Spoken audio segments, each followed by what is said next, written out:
Assalamualaikum Ustaz. Waalaikumsalam warahmatullahi wabarakatuh. Semoga Allah memberkahi Ustaz dan kaum muslimin semuanya. Amin wa iyyakum. Semoga Allah memberkahi yang bertanya dan kita semua. Ana mau bertanya Ustaz, bagaimana cara membuat hati kita ikhlas kepada kesalahan yang diperbuat saudara kita terhadap kita yang merasa disakiti? Syukron Ustaz. Ada sebuah tips yang disampaikan Syekhul Islam Ibnu Taimiyah. Ini tips penting sekali. Catat baik-baik. Syekhul Islam mengatakan, "Idza ra'aita ahadan adzahun nasu wa la ya'udu ila nafsihi bil laumi wal istighfar fa'lam annal musibata hiyal musibah." Apabila Anda melihat seseorang disakiti oleh manusia, dicela, dicaci, dimaki, digibahi, difitnah, mungkin ada kontak fisik, lalu dia tidak mengembalikannya kepada dirinya sendiri, dia tidak mengembalikannya kepada dosanya, kepada kesalahannya, dan dia tidak beristighfar kepada Allah, maka camkan bahwa itulah musibah yang sejati. Karena Allah berfirman, "Wa ma asabakum min musibatin fabima kasabat aydikum wa ya'fu an katsir." Surat Asy-Syura ayat 30. Dan apapun yang menimpa kalian itu disebabkan apa? Dosa-dosa kalian. Dan itu pun Allah sudah maafkan banyaknya kesalahan kalian. Jadi hadirin sekalian, ketika kita disakiti orang, ditipu orang, difitnah orang, digibai orang, itu pasti ada peran dosa. Maka ketika kita menghadapi kondisi-kondisi demikian, introspeksi diri, evaluasi dosa-dosa kita. Ini saya salah apa sama Allah? Pertama, cek, kalau misalnya kita diomongin, pastikan apa kritikan mereka kepada kita. Kalau memang benar, perbaiki, berarti itu kesalahannya. Kalau ternyata itu fitnah, kita nggak melakukannya, bukan berarti kita bersih dari kesalahan. Itu karena kesalahan kita di tempat lain, di kesempatan lain. Allah balas melalui itu. Jadi fokus kita jangan hanya menyalahkan yang memfitnah, jangan hanya menyalahkan yang menipu, jangan hanya menyalahkan yang mencaci, jangan hanya menyalahkan yang memaki, jangan hanya menyalahkan yang memukul atau menyakiti kita. Yang pertama, salahkan dosa, kata beliau. Karena itu pasti karena perbuatan dosa kita. Pasti, nggak diragukan lagi.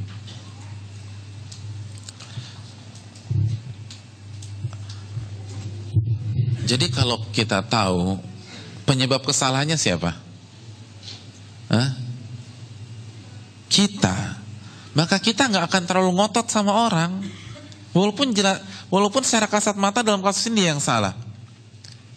Iya nggak sih? Kalau la qadarallah kita nabrak bemper mobil orang, kira-kira kita ngotot nggak? Enggak, kita yang salah. Saat kita merasa bersalah, kita nggak akan ngotot. Kita nggak akan terlalu sakit hati. Oleh karena itu, camkan baik-baik. Kalau kita disakiti oleh manusia, itu disebabkan apa? Dosa siapa? Dan dengan punya konsep begini, kita akan dewasa, hadirin. Kita akan berkembang. Tapi kalau kita sibuk menyalahkan orang dan menjadikan pelakunya sebagai kambing hitam, kita nggak akan maju-maju. Kalau fokus kita hanya kepada yang menyakiti kita, kita tidak akan berkembang. Contoh misalnya, ada orang memfitnah kita, kita sakit hati. Biasanya kalau kita sakit hati, pelampiasannya gimana? Kita telepon teman kita, lalu kita curhat. 2 jam kita telepon teman kita tersebut, menceritakan kasus kita yang disakiti oleh si fulan. Berarti 2 jam waktu kita habis menceritakan kesalahan si fulan. Produktif apa tidak? Dan bandingkan kalau kita kembalikan kepada diri sendiri, maka kita akan mengaudit diri kita habis-habisan. Ini saya salah apa lagi nih? Sampai Allah takdirkan saya difitnah melalui dia. Kita akan cari kesalahan kita. Oh ternyata ini. Lalu kita beristighfar, kita memperbaiki diri. Kira-kira kalau kita melakukan pola ini berkembang gak kita? Berkembang. Karena konsep kita introspeksi diri.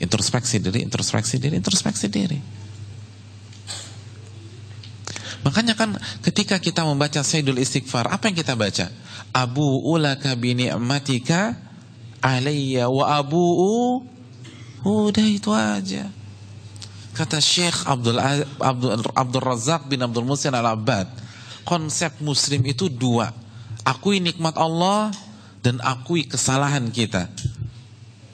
Abu'u laka bi ni'matika alayya. Aku akui seluruh nikmat-nikmat ini itu darimu ya Allah. Jadi seluruh fasilitas dunia, seluruh kenyamanan, ketentraman, harta, keluarga, itu semua dari siapa? Dari Allah. Lalu apa yang kita alami, masalah yang kita hadapi, itu disebabkan abu'u laka bi ni'matika alayya wa abu'u bi dzanbi. Itu karena dosa. Jadi kita hidup konsepnya dengan mengakui nikmat Allah, lalu kita bersyukur, dan kita mengakui kesalahan kita, lalu kita beristighfar. Saya ingin tanya, dari konsep ini ada pihak ketiga nggak?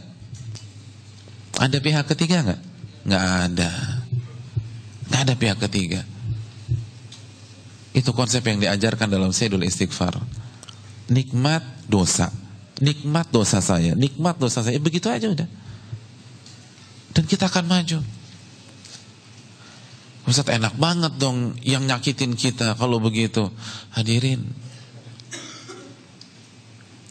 azab Allah untuk dia lebih pedih daripada pembalasan kita untuk dia. Udah biarkan Allah yang balas. Kita fokuskan menata diri. Itu baru satu konsep loh, belum konsep yang lain. Kalau kita disakiti itu investasi akhirat. Dosa diampunkan, derajat ditinggikan, dan dia akan transfer pahalanya ke kita. Ustadz kayaknya dia nggak punya pahala, ya udah kita yang transfer dosa kita ke dia, selesai. Orang yang mencela, yang menyakiti kita, itu kan sama saja mentransfer pahalanya kepada kita. Iya gak sih? Masih ingat hadis Muslim tentang muflis, orang yang bangkrut? Saya ingin tanya, kalau ada orang mentransfer 10 juta ke rekening antum, antum marah-marah atau antum senang? Hah? Senang.